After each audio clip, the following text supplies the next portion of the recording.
bonsoir. Je vais commencer sur cette question du multiculturalisme par une série de remarques, disons, qui ont pour objet précisément d'engager la conversation. La première remarque, c'est que les réflexions, les discussions autour du multiculturalisme en France sont depuis quelques années relativement présentes, mais elles se cantonnent dans un domaine qui est plutôt celui de l'université. Il y a des colloques, par exemple un colloque auquel Patrick Savidan avait participé, je crois que vous en êtes d'ailleurs l'un des organisateurs à la Sorbonne en 2010, où les questions relatives au multiculturalisme en France et dans d'autres pays avaient été soulevées. Je me souviens aussi d'un colloque à l'Université de Columbia sur le multiculturalisme en France en 2009. Donc une présence de cette question, mais cette présence-là, elle se fait dans un espace qui est l'espace universitaire. En revanche, en dehors de l'université, on ne peut pas dire qu'il y ait des acteurs publics, encore moins des figures politiques qui se seraient saisies de cette question et qui en auraient fait un étendard, à l'exception de celles et ceux qui sont nombreux et qui dénoncent le multiculturalisme. Il y a un discours, une rhétorique, pourrait-on dire, même de la dénonciation du multiculturalisme en France, renvoyée du côté de sociétés fragmentées, anglo-américaines, disons, plutôt même les États-Unis en ligne de mire dans cette dénonciation de sociétés qui seraient divisées en unités, en communautés étanches les unes aux autres. On parle de communautarisme, le multiculturalisme est de ce fait vilipendé. Et il faut aussi ajouter que dans les pays où la présence multiculturelle du point de vue des dispositifs publics, institutionnels, a été beaucoup plus forte en France,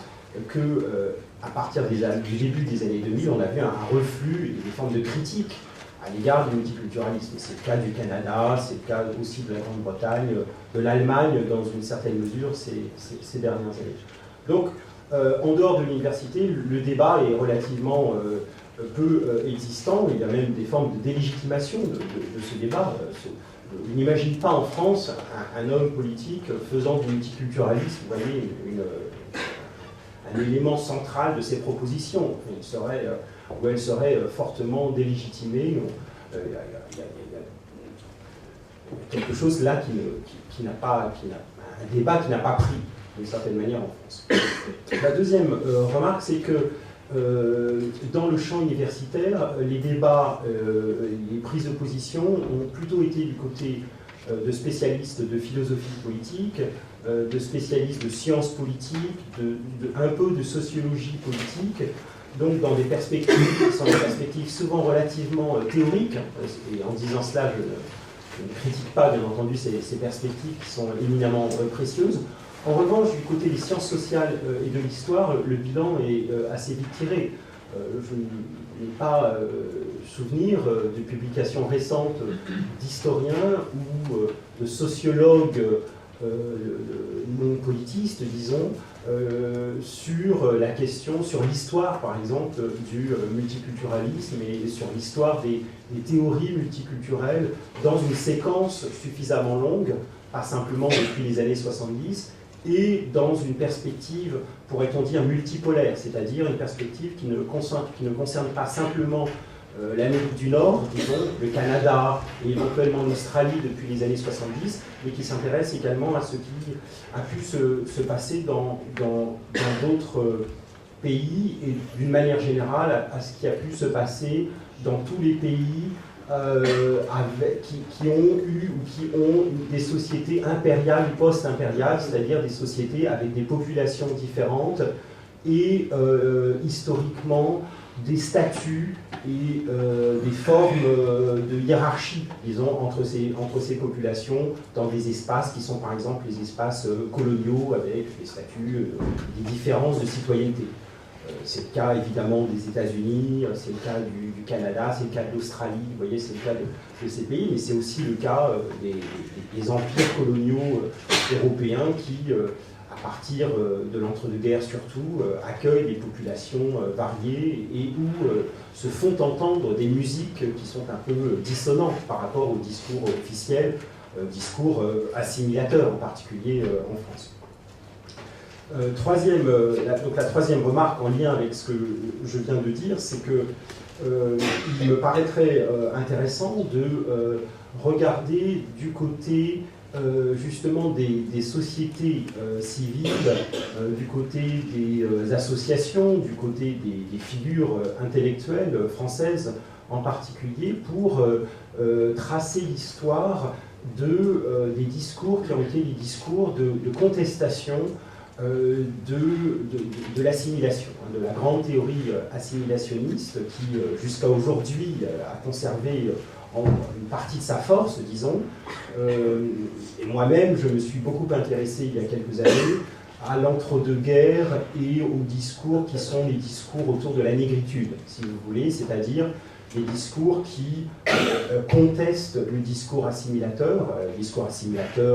de l'école, etc., on le voit du côté d'un Césaire, par exemple, qui secoue, qui veut, comme il dit, secouer le joug de l'assimilation, c'est-à-dire ne rien perdre de la culture française classique qu'il apprend dans les meilleurs établissements républicains, mais ne rien lâcher de sa culture d'origine, enfin de la manière dont il pense ses cultures d'origine, afro-antillaises, de tenir tout ça à la fois. Et pour lui, c'est justement une manière de remettre en question le discours assimilateur qui finalement vise à en faire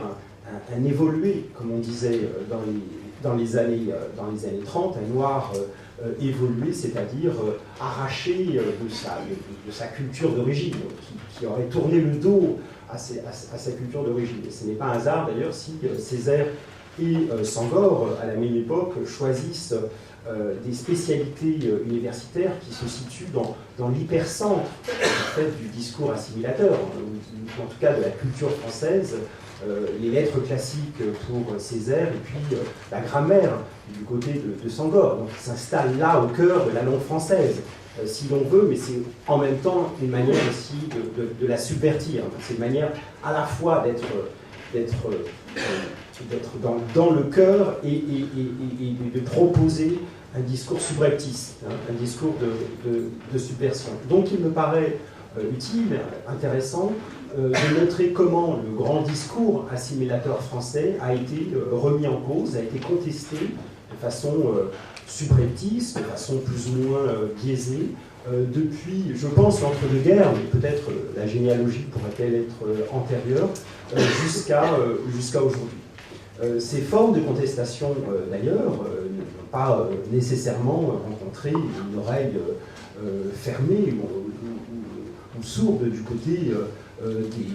des pouvoirs publics. Autrement dit, le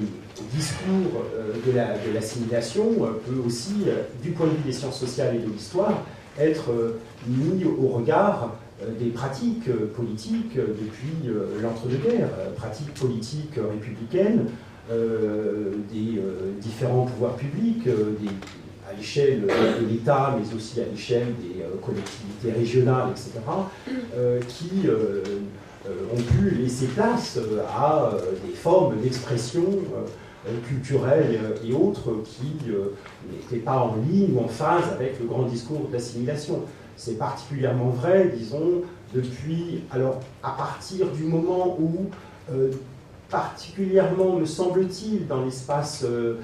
hexagonal, dans les années 70, des demandes linguistiques et des demandes régionales se sont fait entendre avec plus de force que jadis autour de cultures régionales qu'il s'agissait de revivifier en quelque sorte. Et l'élection de François Mitterrand en 1981 était aussi, signalait aussi une forme de traduction politique de ces courants-là des années 1970 auquel la gauche a en partie, de façon très prudente, donné satisfaction dans les années 80, avec des aménagements divers en ce qui concerne les langues régionales auxquelles je faisais allusion, mais également des formes de décentralisation permettant de desserrer, entre guillemets, l'autorité jacobine qui prévalait jusque-là. Donc il y a des mouvements qui sont des mouvements intéressants qui surviennent et qui permettent voilà, d'avoir une perspective un peu plus, un petit peu plus historicisée que le simple fait de dire qu'en France, on aurait un discours d'assimilation qui permettrait de caractériser de manière uniforme la politique ou les institutions françaises depuis la troisième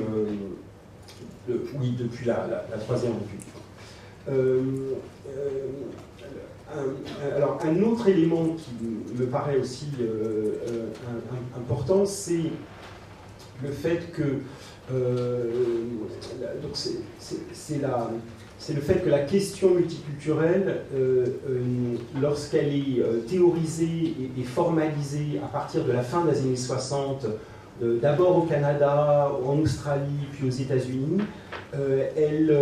n'est pas centrée, elle est moins centrée qu'aujourd'hui sur les questions religieuses.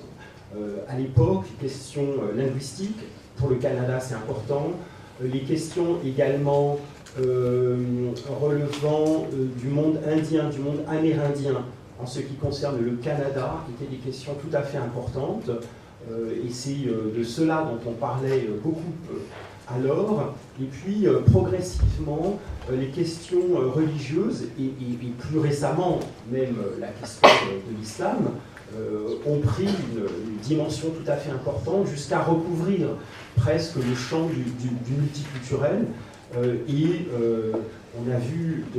depuis les années 80 des débats en France qui étaient des débats centrés sur le voile et sur des questions relatives à la question de l'islam. Donc il y a une évolution dans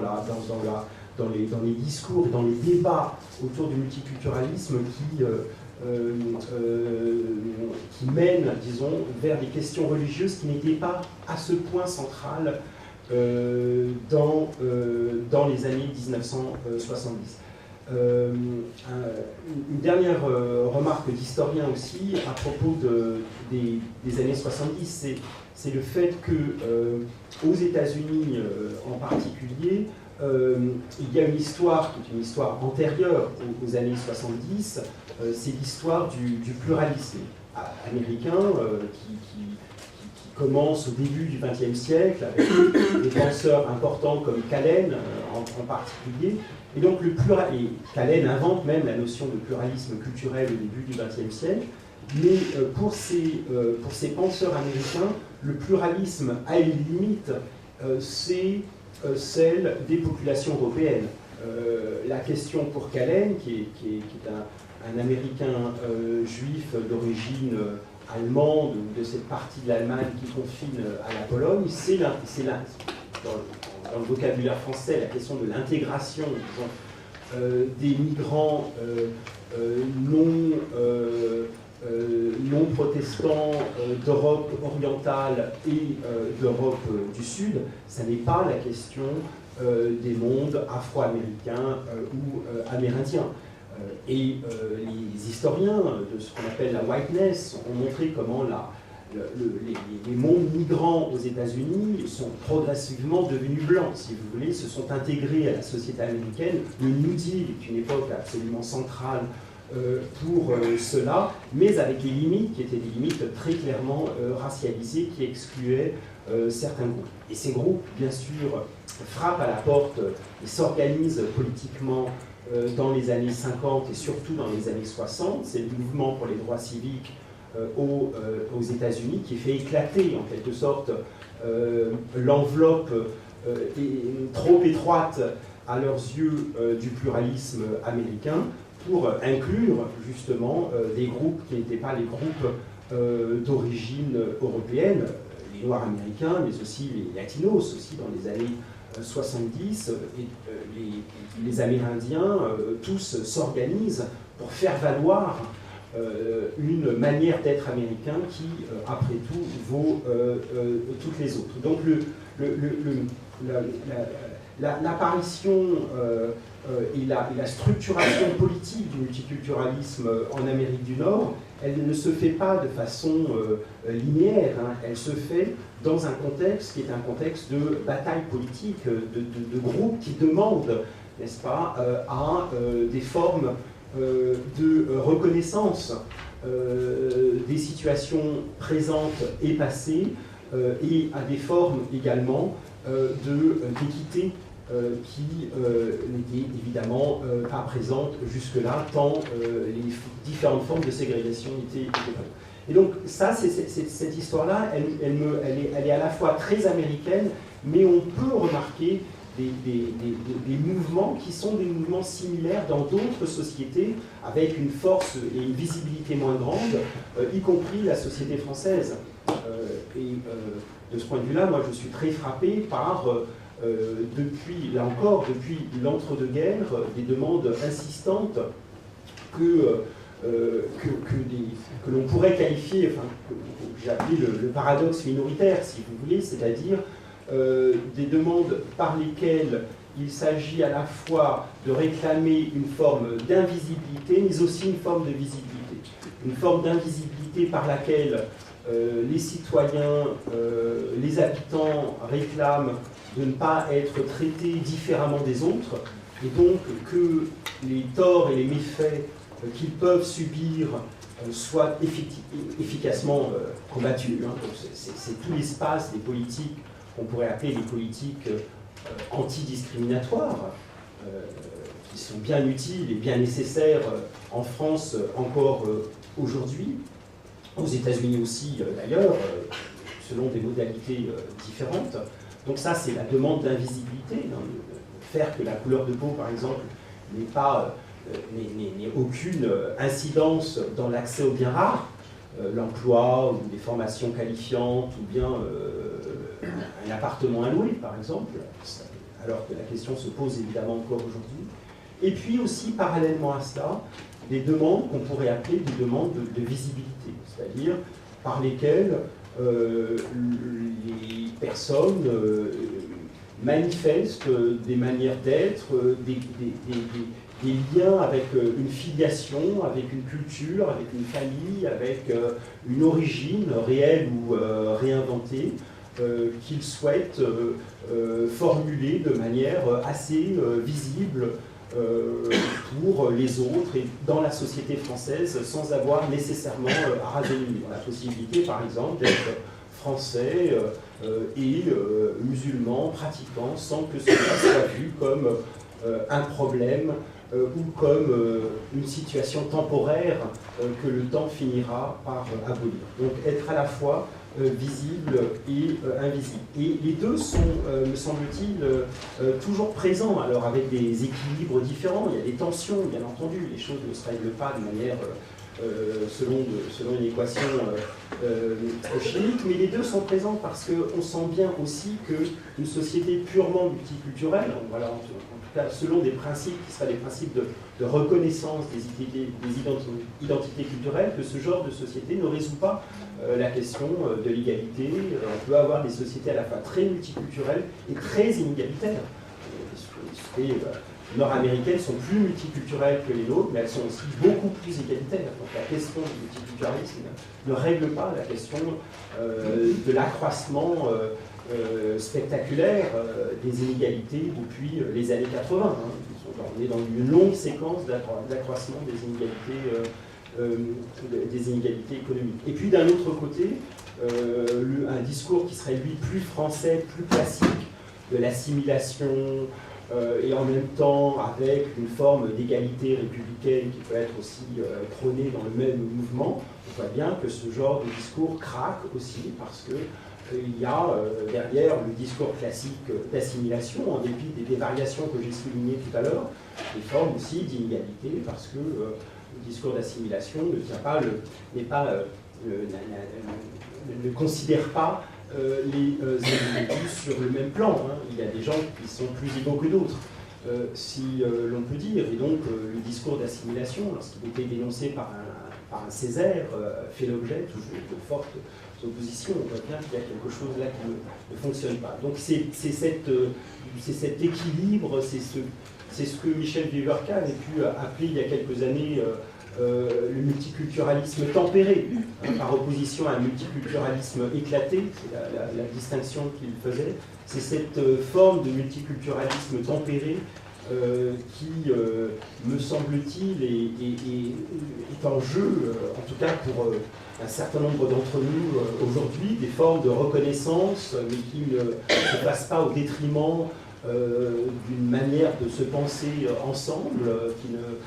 n'aboutissent pas à figer les communautés et à les isoler les unes des autres, et en même temps, bien sûr, sans revenir au discours ancien et classique de l'assimilation. Multiculturalisme tempéré, politique d'égalité, politique antidiscriminatoire, c'est tout cet ensemble-là qui, me semble-t-il, est en jeu dans la société française, avec des tiraillements qui sont des tiraillements très forts, avec aussi, bien entendu, des formes d'éducation et des formes de reprise de terrain qui ont pu être abandonnées, en particulier par l'école ces dernières années. Enfin,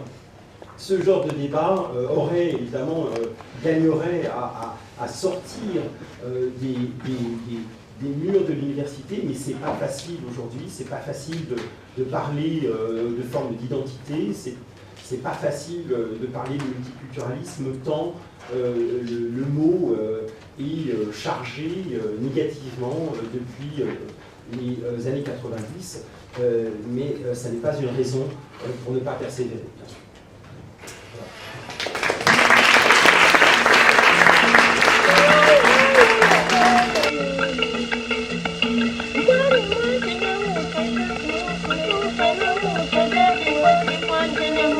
Thank you.